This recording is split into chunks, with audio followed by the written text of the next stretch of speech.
Agora uma questão, a CPI do MST, ela pode trazer algum resultado? Porque a gente acompanhou outras e elas não trouxeram resultado nenhum tipo de impacto para o Movimento Sem Terra. E eu quero fazer mais uma pergunta também. Se, neste caso, o Congresso ali, ele pode propor algo que aumente punição para invasões, principalmente aquelas que signifiquem algum tipo de invasão à propriedade privada, principalmente, ou quando não tiver um aval do governo, Carol? Acredito que sim, mas eu entendo a CPI do MST muito mais como um mecanismo político da oposição forte para eles conseguirem ganhar em outras brigas também. Porque eu explico, a CPI do MST, eu entendo que é hoje a principal pedra no sapato do governo.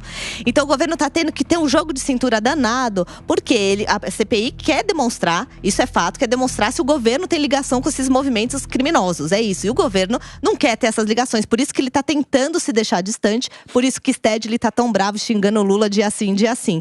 Então eu entendo muito mais que essa CPI vai ser usada como moeda de troca, como já está sendo usada para outros projetos, mas agora essa questão de invasão de terras, ela pode ser um pouco abafada pela força da CPI, mas não acho que a gente vai ter avanços jurídicos, até porque o nosso sistema judiciário não consegue prender o cara que matou ali na nossa frente, imagina quem estava invadindo terra. Então, olha, como é que você vê?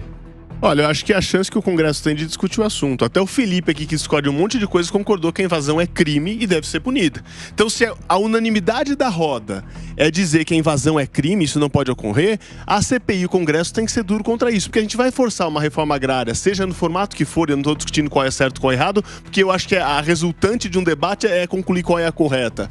Mas a gente só vai partir para uma reforma agrária correta, realmente contemplando quem merece, quem respeita as regras e ser efetiva, quando a gente criminalizar e começar a punir quem quebra as regras e invade. A solução para a reforma agrária no Brasil chama-se prender os invasores de terra. Agora, Carol, esse caso fica mais inflamado por conta de um outro tema que a gente já trouxe na discussão de hoje também, que é o fato da restrição ao uso de armas. Você mencionou que isso impacta muito os produtores rurais. E essa restrição acontece num mesmo momento em que as invasões ou ocupações de fazenda aumentam no país. Isso promete também inflamar mais esse tema e gerar uma pressão maior em cima do governo em torno de uma solução? Totalmente. A gente sabe que desde que o mundo é mundo, o PT e o setor agropecuário não se dão bem. E Lula demonstrou isso quando ele começou o governo, tirando todos os poderes do MAPA, que é o Ministério da Agricultura, dissolveu. Então são várias ações que o governo demonstrou. Quando começaram as invasões do MST, ele também não demonstrou contra. Ele pode ter falado depois de muitos meses aí que ele é contra, assim, que ele é contra, que vá contra a Constituição e tal. Mas a gente percebe que a rusga entre o setor agropecuário não é por acaso, é porque gera uma insegurança jurídica também para novos investidores. Pergunta se qualquer agropecuarista quer comprar uma nova terra. Tem medo de que seus direitos não sejam respeitados. A base de tudo é a segurança jurídica. E a gente não sente isso hoje. Monteiro, você entende que haja essa insegurança jurídica hoje por conta disso? Se restringe de um e se libera do outro? Não, pelo que eu entendi, o decreto que está sendo discutido no governo, né, vai relativizar a questão do campo, né? A questão do campo é outra sistemática, né? Vai funcionar da forma como funcionava antes. O cara pode portar arma para sua defesa, não só por invasão, mas também por questão de invasão de animais mesmo, né? A princípio eles não vão tocar no ponto do homem do campo mesmo. Não vão tocar no mundo do campo. Então assim, o decreto do Lula não vai influenciar a questão do campo, não. Mas por enquanto, não. Até porque também há um movimento muito forte das bancadas, tanto da agropecuária quanto da bancada da bala, para impedir que isso aconteça. Mas de alguma forma isso traz insegurança jurídica para essa turma, para o agronegócio aqui no país? Eu não acredito que... Eu acredito que não. Nada? Eu acredito que nada. Esse movimento... O MST é um movimento que todo mundo já conhece há mais de 30 anos, né? Desde a década de 80, né? Os agricultores conhecem bem também. Conhece bem os agricultores, né? Mas ele está perguntando nessa visão nova, mais ideológica do governo em relação às visões anteriores. Porque é o que os produtores rurais dizem. Isso não cria uma insegurança maior? Nós estamos falando de um presidente falando em perda de autonomia do Banco Central. Mas eu acho pelo contrário, Capete. Falo porque eu acho que o Lula e o Paulinho, que é o ministro responsável por essa negociação, o ministro da Reforma Agrária, não é? Eles estão tentando arrumar um jeito de assentar o movimento dos trabalhadores sem terra. Quando eu digo assentar, não é assentar em terra, é assentar pacificamente, baixar a bola, né? Mas você acha que eles estão conseguindo? Eu acho que sim. Desde pela declaração do MST. Não, mas veja só, em abril a gente teve mais de 40 invasões. Agora a gente tem 2. Não, ou seja, tá tendo uma diminuição. CPI, né? Não, mas estava tendo uma diminuição já antes. Não, vai sair um relatório da reforma agrária e provavelmente teve uma negociação aí entre o governo e os movimentos. O que a gente quer saber é se vai ser respeitada justamente a segurança jurídica, contemplando uma reforma agrária que a gente ainda não sabe qual é o objetivo dela. O calcanhar de Aquiles do governo atualmente é o MST. Né? O MST que está colocando o governo Lula nas cordas em alguns momentos. Tá gerando... Mas, Carol, por que os produtores rurais reclamam tanto de insegurança jurídica se esse é um movimento já tão conhecido como vocês estão mencionando? Mas eles tinham parado, né? E o que a gente percebeu é que agora com essa volta forte deles, inclusive os líderes falando que vão invadir mesmo, Stedley e Zé Rainha falando que vão invadir e sem ver o governo fazer um movimento contrário a isso, isso é o que preocupa. E a gente percebe que isso muda também de estado para estado, né? Porque a segurança pública também vai muito é responsabilidade de cada estado. Dependendo do governador do estado, a gente vê uma reação diferente. A gente viu que aqui no estado de São Paulo, invasor de terra não entra. No estado de Minas Gerais, também o Zema falou que cerca é para ser respeitado. Estado de Mato Grosso também. Que tem de Mato Grosso, Goiás também. Então, mas agora a gente vai para estados liderados por governos progressistas, a perspectiva é completamente outra. E Bahia, por exemplo, um baita de um estado que se recuperou, inclusive financeiramente, por conta do agronegócio, que foi para lá forte, conseguiu se desenvolver lá, não está tendo essa segurança de que vai ser combatida. Então, sim, afeta a segurança. O empresário do campo, aí eu falo do que eu ouço mesmo, o empresário do campo não quer comprar fazenda até ter certeza que vai ter segurança de novas invasões. Você questionou o fato de o Congresso não trazer nenhum tipo de punição a essas invasões. Qual que seria a tua proposta, a tua sugestão para que essas invasões diminuíssem? O esbulho possessório é infração de menor potencial ofensivo. Claro que ninguém tem medo de praticar esbulho possessório. É necessário que seja aumentar uma pena de 3 a 6 anos. Hoje você tem penas aí, tem pessoas que estão presas e vão receber penas de 14, 20 anos por ter praticado crimes verbais. Isso. De falar. Agora você o líder das famílias vulneráveis que também estão lá, geralmente cooptadas. O Brasil hoje enfrenta um problema de desproporcionalidade na reação penal aos crimes. Crimes muitas vezes praticados sem violência e que incomodam autoridades estão merecendo penas de 8, 10, 15 anos. E crimes como esse que provocam uma verdadeira desestabilização na economia nacional. O agronegócio é um dos principais, não foi a principal alavanca hoje de recuperação econômica do país e está ameaçado por uma insegurança jurídica. Então é necessário que o Congresso Nacional, a CPI, além de fazer as investigações que ela tem que fazer, ela proponha. Tem que estabelecer uma meta, um prazo para o governo fazer um relatório das áreas improdutivas, estabelecer metas, obrigações para o governo e aumentar essa pena, no mínimo, para 3 a 6 anos de reclusão.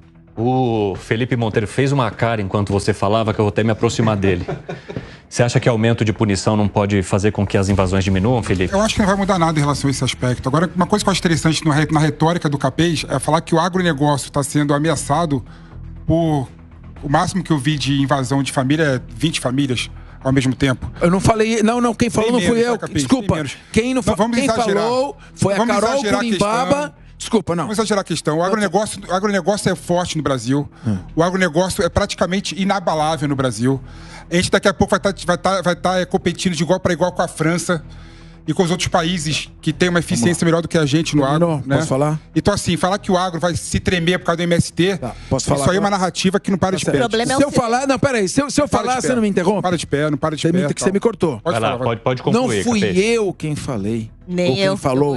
A Carol Curimbaba colocou que existe uma insegurança jurídica de proprietários rurais que estão hesitando em adquirir terras para produzir, com medo de que essas terras sejam invadidas, principalmente em estados onde não há segurança jurídica ou que os governos tenham visão progressista. Governos progressistas. Ou eu ouvi mal o que você falou, Carol? Tem um receio, né, gente? Quando a propriedade privada não está sendo respeitada pelo governo federal, você fica com medo, né? Vou comprar mais. Você vai tirar o seu dinheiro do banco e botar numa propriedade que pode ser invadida? Isso é óbvio. Qualquer empresário vai medir. Qualquer empresário tem o que ele chama o custo, que é o risco. Você não tem o risco Brasil? Você quer comprar um carro aqui, um carro de luxo no Brasil? Então, nessa sua linha, ele pode comprar a terra mais barata porque a terra está potencialmente pronta para ser invadida. Não, ela não está mais barata, ela não vale nada, porque é uma terra que não vai ser sua. Eu queria vai comprar a terra e ela vai ser invadida. Pode fazer, Davi. Carol, você acha realmente que existe no governo federal uma intenção verdadeira de bater de frente contra o MST? Davi, o MST, a gente sabe que é inclusive nos pequenos municípios, por que a gente não consegue mexer nem nessas escolas do MST, nem as secretarias de educação dos municípios conseguem mexer? Porque são exércitos que funcionam muito bem em anos eleitorais, eleição municipais estão chegando aí ano que vem. Então, a gente sabe dessa importância, que é um movimento que dá voto para o governo, eles mesmos se intitulam como parceiros, né? Não há esse tipo de movimento, mas o governo entende, e eu percebo isso muito, que tá virando uma pedra no sapato, porque Sted, ele quer ganhar uma força grande ali dentro do governo, ele quer ganhar cargos, ele e outros liderados ali dele querem ganhar espaço muito importante no governo. Então ele tá percebendo, poxa, eles são meus aliados, eu não posso acabar com isso, mas eu também tenho que saber lidar com essa situação, porque tá virando uma pedra no sapato que pode nos impedir de ganhar outras conquistas dentro do Congresso. Só que ele não pode acabar com o movimento, porque são aliados. Quer dizer, o movimento tem que continuar parceiro numa nova forma de aliança.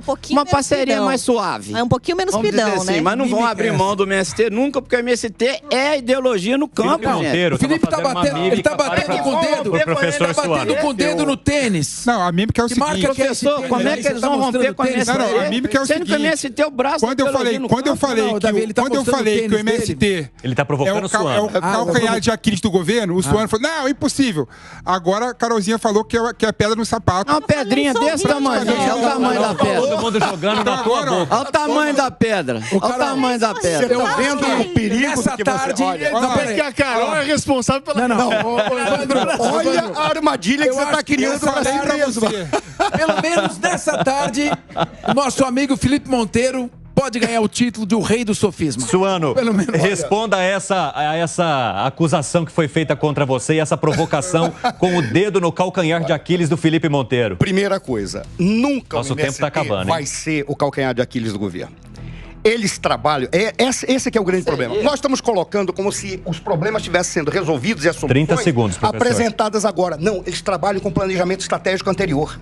Faz parte do movimento, faz parte, é um instrumento, é um exército, como você falou. Então não é calcanhar de Aquiles. Eles trabalham articuladamente para fazer os movimentos e pressões nos ambientes que eles querem fazer pressão. Dentre eles... Mas isso prejudica o governo, Pessoal, não prejudica. Senhora, senhores, o nosso tempo chegou ao fim, infelizmente. Eu agradeço muito a participação de vocês.